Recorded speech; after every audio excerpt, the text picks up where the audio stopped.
اما بعد فاعوذ باللہ من الشیطان الرجیم بسم اللہ الرحمن الرحیم۔ اب لڑی آ گئی دوسری عبادت والی، عبادت میں صوم۔ جہاں تک نماز کا ذکر ہے تو وہ تو مکی صورتوں میں اس کا بے تحاشا مرتبہ ذکر موجود ہے، لیکن یہاں جو ہے معاملہ صوم، اس سے پہلے مکی دور میں صوم کا کہیں کوئی تذکرہ ہی نہیں، نہ عربوں میں اس کا رواج تھا۔ یہ لفظ بھی عربی زبان میں تھا گھوڑوں کے لیے، گھوڑے روزہ رکھتے تھے۔ رکھتے کیا تھے بیچارے؟ انہیں رکھوایا جاتا تھا، کیونکہ عربوں کا جو معاملہ تھا وہ لوٹ مار، غارت گری، اور اس کے لیے انہیں چاہیے تیز رفتار سواری، جاؤ حملہ کرو، لوٹو مارو اور بھاگو۔ اونٹ جو ان کی فضا اور ان کے ماحول کے لیے مناسب تھا وہ زیادہ تیز دوڑ نہیں سکتا، اپنی اس ضرورت کے لیے گھوڑا چاہیے تھا۔ گھوڑے میں عرب کا سخت موسم برداشت کرنے کی عادت نہیں، نازک جانور ہے، وہ پیاسا تو نہیں رہ سکتا 7 دن تک جیسے کہ اونٹ رہ سکتا ہے، بھوکا نہیں رہ سکتا، وہ لو کے تھپیڑے نہیں برداشت کر سکتا، لہذا عرب اس کو رکھواتے تھے روزہ۔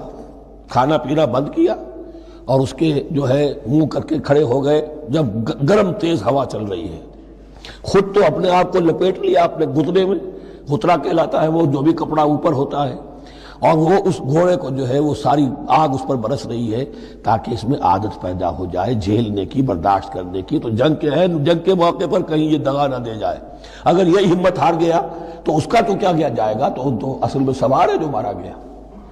یہ روزہ ان کے ہاتھ تھا، لیکن جب حضور آئے مدینے میں تو یہاں یہود میں روزے کا رواج تھا۔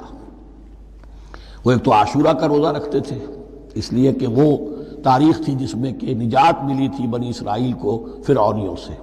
پہلے یہ کہ ہر مہینے میں 3 روزے، اب اگر 30 کے 30 روزے ایک ہی مہینے میں فرض کر دیے گئے ہوتے اور وہ ہوتے جون جولائی کے تو جان نکل جاتی۔ بہترین تدبیر یہ کی گئی ہر مہینے میں، اور یہ موسم سارے آ رہے ہیں اس میں۔ پھر کچھ عرصے کے بعد یہ رمضان کا روزہ فرض کیا گیا۔ پہلا جو روزہ تھا 3 دن کا، اس میں یہ بھی تھی اجازت کہ جو اگر مسافر نہیں ہے، بیمار بھی نہیں ہے، طاقت رکھتا ہے روزہ رکھنے کی، پھر بھی روزہ نہ رکھے تو اس کا فدیہ یہ ہے کہ 1 مسکین کو کھانا کھلائے۔ علی الاطلاق تھا یہ۔ جب رمضان کے روزے کی فرضیت ہو گئی تو اب یہ فدیہ نہیں ہے، البتہ حضور نے اس کو باقی رکھا ایسے شخص کے لیے جو بہت بوڑھا ہے، یا کوئی خاتون بہت بوڑھی ہے برداشت نہیں کر سکتی، یا کوئی بیمار ہے، کسی سخت ایسی بیماری میں ہے کہ روزہ اس کے لیے جان کے لیے ہلاکت کا اندیشہ ہو سکتا ہے، اس کے لیے فدیہ برقرار رکھا۔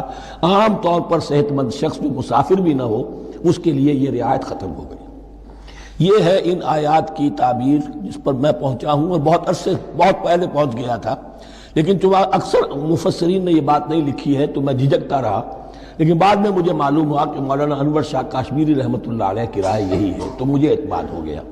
اور پھر مجھے اس کا ذکر جو ہے یہ تفسیر کبیر میں امام راضی کے ہاں بھی مل گیا کہ متقدمین کے ہاں یہ رائے موجود تھی کہ پہلی 2 آیتیں جو ہیں اس روزے سے متعلق یہ رمضان کے روزے سے متعلق نہیں ہیں، بلکہ وہ 3 ہر مہینے کی 13، 14 اور 15 ایام 20 کے روزے حضور نے بعد بھی رکھے ہیں نفلاً، لیکن شروع میں یہ 3 روزے رکھنے کا حکم دیا گیا تھا۔ پہلی 2 آیتیں اس 6 آیتوں پر مشتمل رکوع، اور یہ ایک عجیب مقام ہے۔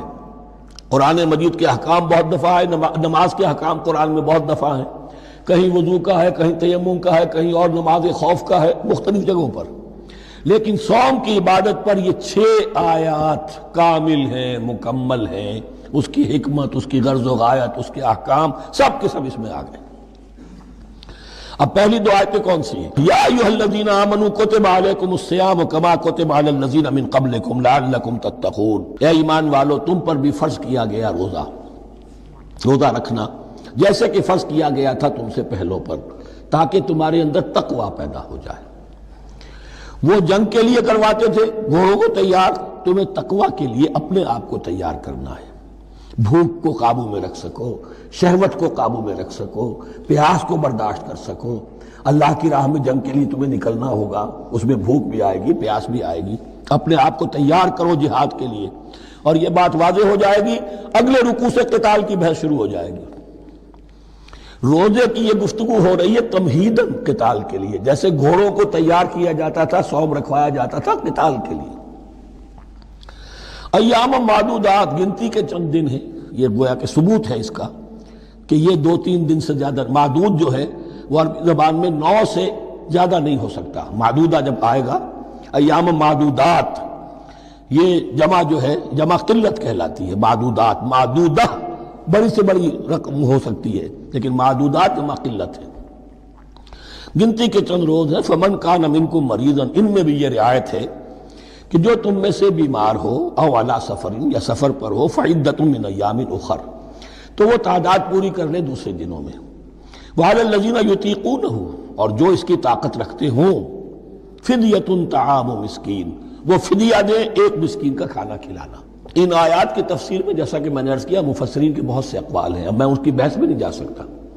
جو میں نے اپنے مطالعے کے بعد رائے قائم کی ہے میں صرف وہی بیان کر رہا ہوں کہ اس وقت، اور یہ امام راضی کے الفاظ ہیں کہ یہ فرضیت علی التعیین نہیں تھی بلکہ علی التخییر تھی. فرض تو ہے روزہ لیکن اس کا بدل بھی دیا جا رہا ہے، اگر تم نہیں رکھنا چاہتے تو تم ایک مسکین کو کھانا کھلا دو. تو گویا کہ تدریجاً انہیں لانا تھا چونکہ اس بات کے وہ پہلے سے عادی نہیں تھے. فمن تطوع خیرا فهو خیر اللہ، اور جو اپنی جی سے اپنی مرضی سے خیر کرنا چاہے تو اس کے لیے خیر ہے، روزہ بھی رکھے اور مسکین کو کھانا بھی کھلائے، دونوں کام کرے تو اس میں کوئی رکاوٹ تو نہیں، اس کے لیے بہتر ہوگا. وَأَن تَصُومُوا، اور دیکھو اگر روزہ رکھو خیر لکم ان کنتم تعلمون، یہ تمہارے لیے بہتر ہے اگر تم جانو. اب یہاں بھی ایک طرح کی رعایت کا انداز ہے. اب آ رہی ہیں 2 آیتیں جو خاص رمضان کے روزے سے متعلق ہیں، حکمت اور غرض و غایت. پھر ایک آیت طویل آئے گی احکام، اور پھر ایک آیت آئے گی لٹمس ٹیسٹ. یہ 6 آیتیں. شہر رمضان الذی انزل فیہ القرآن، رمضان کا مہینہ وہ ہے جس میں قرآن نازل کیا گیا. ھدی للناس وبینات من الھدی والفرقان، لوگوں کے لیے ہدایت اور ہدایت کے بھی روشن بینات باتیں، والفرقان اور حق و باطل میں فرق کر دینے والی چیز. فمن شہد منکم الشہر، تو جو کوئی بھی پائے اس مہینے کو، یا جو شخص بھی مقیم ہو اس مہینے میں، مسافر نہ ہو، فلیصم، اس پر لازم ہے کہ روزہ رکھے. اب وہ وجوب علی التخییر ختم ہو گیا، اب وجوب علی التعیین، اب یہ لازم ہے، یہ رکھنا ہے. ایک رعایت باقی رکھی، وَمَنْ كَانَ مَرِيضًا أَوْ عَلَىٰ سَفَرٍ فَعِدَّةٌ مِّنْ أَيَّامٍ أُخَرَ، جو بیمار ہے یا یہ کہ سفر پر ہے وہ تعداد پوری کر لے دوسرے دنوں میں. یرید اللہ بکم الیسر ولا یرید بکم العسر، اللہ تمہارے ساتھ آسانی چاہتا ہے، سختی نہیں چاہتا. یہ لوگ اپنے اوپر سختیاں جھیلتے ہیں، شدید جو ہے سفر کے اندر بھی روزہ رکھے ہوئے، حالانکہ یہاں اجازت دی ہوئی ہے. یہ بلکہ حضور نے ایک مرتبہ ایک سفر میں کافی سرزنش کی. کچھ ایک جہاد اور قتال پہ نکلے تھے لیکن کچھ لوگوں نے اس سفر میں بھی روزہ رکھ لیا. نتیجہ یہ ہوا کہ سفر کے بعد جہاں منزل میں اب جا کر خیمے لگانے تھے وہ نڈھال ہو کر گر گئے. جن لوگوں کا روزہ نہیں تھا انہوں نے پھر وہ خیمے لگائے، منزل کا کام کیا. تو حضور نے فرمایا کہ لیس من البر الصیام فی السفر، روزے رمضان اس میں سفر میں روزہ رکھنا کوئی نیکی کا کام نہیں ہے. لیکن ہمارا تصور اور ہے، 105 بخار چڑھا ہوا ہے، روزہ نہیں کھولوں گا میں، روزہ تو میں نے رکھا ہوا ہے، یا روزہ تو میں نہیں چھوڑوں گا. حالانکہ جہاں رعایت اللہ کی ہے اس رعایت سے فائدہ نہ اٹھانا ایک طرح کا کفران نعمت ہے.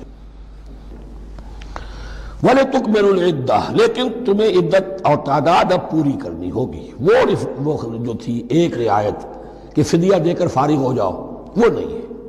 وَلِتُكَبِّرُوا اللَّهَ عَلَىٰ مَا هَدَاكُمْ، اور تاکہ تم تکبیر کرو اللہ کی اس پر کہ جو اس نے ہدایت تمہیں عطا فرمائی.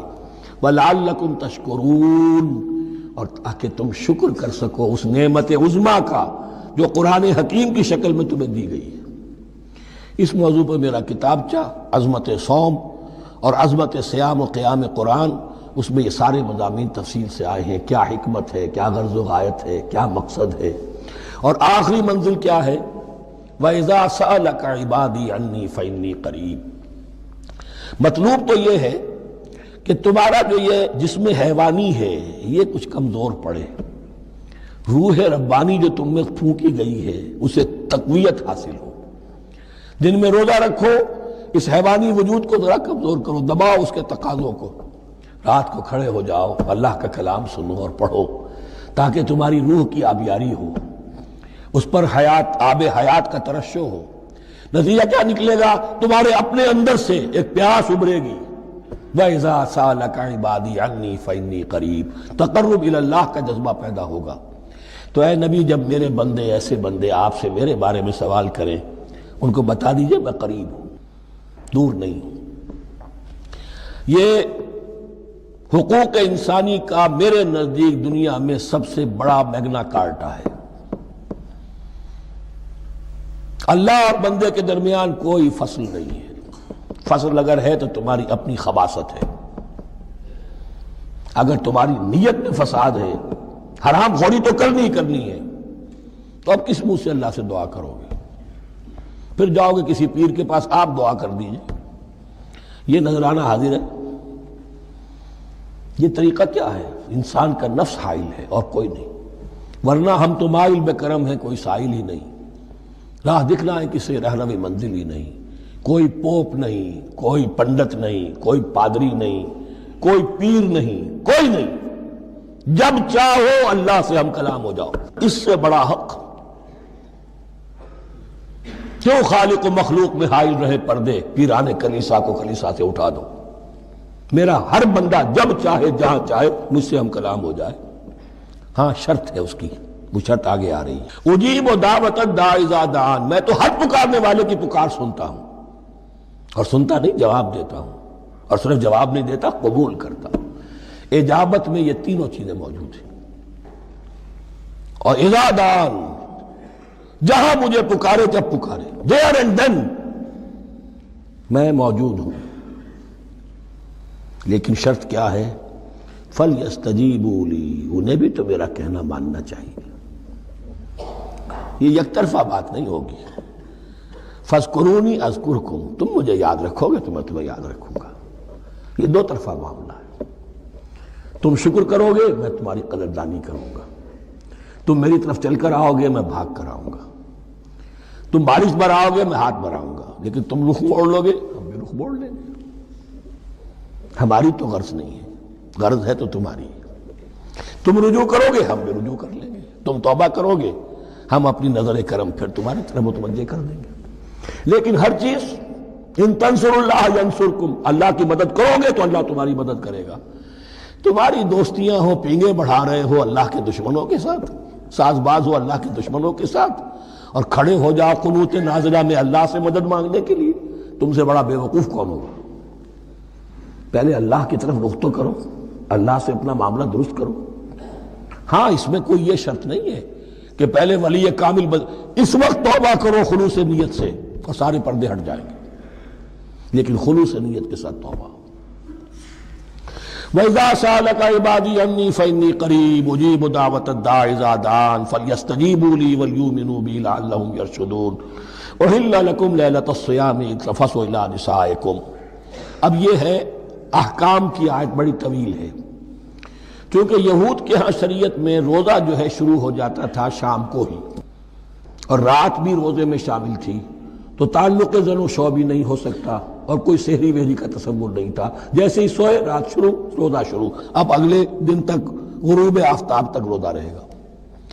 ہمارے ہاں روزے میں نرمی کی گئی ہے، ایک تو یہ کہ رات کو اس سے خارج کر دیا، روزہ دن کا ہے، اور رات کے وقت تعلق زن و شو بھی ہے، کھانا پینا بھی ہے، جو پابندیاں روزے کی ہیں وہ سب اٹھ گئی۔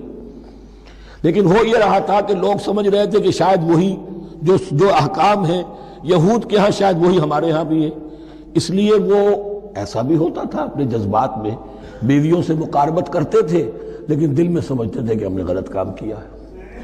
یہاں اب ان کو اطمینان دلایا جا رہا کہ نہیں، أُحِلَّ لَكُمْ لَيْلَةَ الصِّيَامِ الرَّفَثُ إِلَىٰ نِسَائِكُمْ، حلال کر دیا گیا ہے تمہارے لیے روزے کی راتوں میں اپنی بیویوں کے پاس جانا۔ ہن لباس لکم وانتم لباس لہن، وہ پوشاک ہے تمہارے لیے، تم پوشاک ہو ان کے لیے۔ بڑا بلیغ کنایا ہے یہ، جیسے لباس میں اور جسم میں کوئی پردہ نہیں ہے، لباس ہی تو پردہ ہے نا، لباس میں اور جسم میں تو کوئی پردہ نہیں، ایسے ہی بیوی میں اور شوہر میں کوئی پردہ نہیں۔ ہن لباس لکم وانتم لباس لہن۔ ویسے بھی انسان کے اخلاق کی حفاظت کرنے والی، مرد کے اخلاق کی حفاظت کرنے والی بیوی ہے، بیوی کے اخلاق کی حفاظت کرنے والا مرد ہے۔ میں وہ مجھے اقبال کا شعر یاد آ رہا تھا، تعلیم نئی ہو کہ پرانی، نسوانیت زن کا نگہباں ہے فقط مرد، نہ پردہ نہ تعلیم نئی ہو کہ پرانی، نسوانیت زن کا نگہباں ہے فقط مرد۔ بہرحال ایک دونوں کے لیے وہ ایک ضرورت بھی ہے، ان کی پردہ پوشی بھی کرتے ہیں ایک دوسرے کی، اور اس طریقے سے لباس کی جو ہے اس میں کنایا کیا گیا۔ علم اللہ انکم کنتم تختانون انفسکم، اللہ کے علم میں ہے کہ تم اپنے آپ کے ساتھ خیانت کر رہے تھے، ایک کام کر رہے تھے جو گناہ نہیں ہے لیکن تم سمجھتے تھے گناہ ہے، تو اپنے آپ سے خیانت ہو گئی کہ نہیں؟ اصلاً وہ گناہ نہیں تھا لیکن تمہارے علم میں نہیں تھا، لیکن تم یہ سمجھتے ہوئے بھی کہ یہ ممنوع ہے، اس کا ارتکاب کر رہے تھے۔ علم اللہ انکم کنتم تختانون انفسکم فتاب علیکم، تو اللہ نے تم پر نظر رحمت فرمائی، وعفا عنکم، اور بخش دیا، معاف کر دیا، جو بھی خطائیں ہو گئی ہیں وہ سب کے سب معاف سمجھو۔ فالآن باشروہن، اب ان کے ساتھ جو بھی تعلق ضرور شے ہے وہ قائم کرو، وابتغوا ما کتب اللہ لکم، اور تلاش کرو، حاصل کرو جو کچھ اللہ نے تمہارے لیے لکھ دیا ہے۔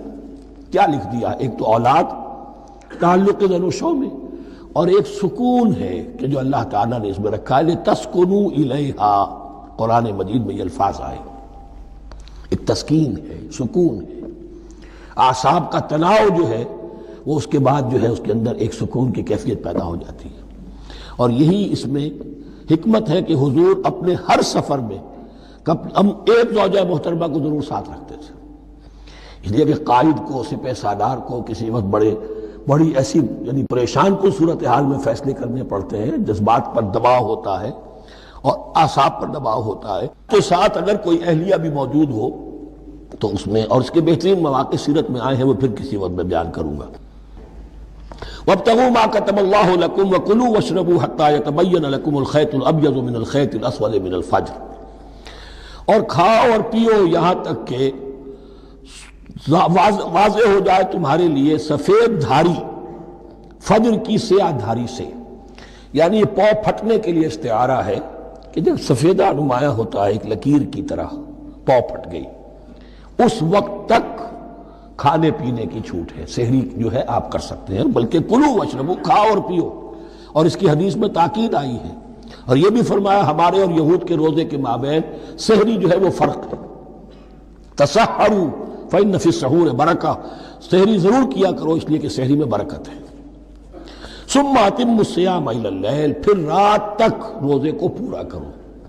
اب رات تک میں اکثر فقہا کے نزدیک غروب آفتاب مراد ہے، اہل تشیع اس سے ذرا آگے جاتے ہیں کہ رات کا لفظ آیا ہے تو ذرا اور غروب آفتاب پر چند منٹ گزر جائے، لیکن ہمارے اہل سنت کے ہاں غروب آفتاب جو ہے وہی گویا کہ یہ اس کی غایت ہے۔ وَلَا تُبَاشِرُوهُنَّ وَأَنْتُمْ عَاكِفُونَ فِي الْمَسَاجِدِ، لیکن یہ رعایت جو تمہیں دی جا رہی ہے اس میں ایک استثناء ہے، جب تم معتکف ہو مسجدوں میں تو پھر اپنی بیویوں سے کوئی تعلق قائم نہ کرو۔ وَلَا تُبَاشِرُوهُنَّ، مت ان سے مباشرت کرو، وَأَنْتُمْ عَاكِفُونَ فِي الْمَسَاجِدِ، جبکہ تم مسجدوں میں اعتکاف میں ہو، آخری عشرے میں جو اعتکاف ہوتا ہے۔ تِلْكَ حُدُودُ اللَّهِ فَلَا تَقْرَبُوهَا، یہ اللہ کی حدود ہے، ان کے قریب مت جاؤ۔ بعض جگہ پر آتا ہے فَلَا تَعْتَدُوهَا، ان حدود کو عبور نہ کرو، ان سے تجاوز نہ کرو، تو حرام تو یہی شے ہوگی کہ حدود سے تجاوز کیا جائے، لیکن احتیاط اس میں ہے to keep at a safe distance, ذرا دور رہو، آخری حد تک چلے جاؤ گے تو اندیشہ ہے کہ کہیں اس حد کو کراس نہ کر جاؤ۔ فلا تقربوها، اللہ کے حدود سے ذرا ایک سیف ڈسٹینس کے اوپر رہنا ضروری ہے۔ کذالک یبین اللہ آیاتہ للناس، اسی طرح اللہ تعالیٰ واضح کرتا ہے اپنی نشانیاں لوگوں کے لیے، لعلہم یتقون، تاکہ وہ تقوی کی روش اختیار کر سکیں، بچ سکیں۔ اب وہ لٹمس ٹیسٹ والی آیت آ گئی، تقوی کا ٹیسٹ کیا ہے؟ روزہ اس لیے فرض کیا کہ تقوی پیدا ہو جائے، یہ سارے احکام تمہیں دیے جا رہے ہیں تاکہ تمہیں تقوی پیدا ہو جائے، ٹیسٹ کیا ہے؟ تقوی کا لٹمس ٹیسٹ عقل حلال،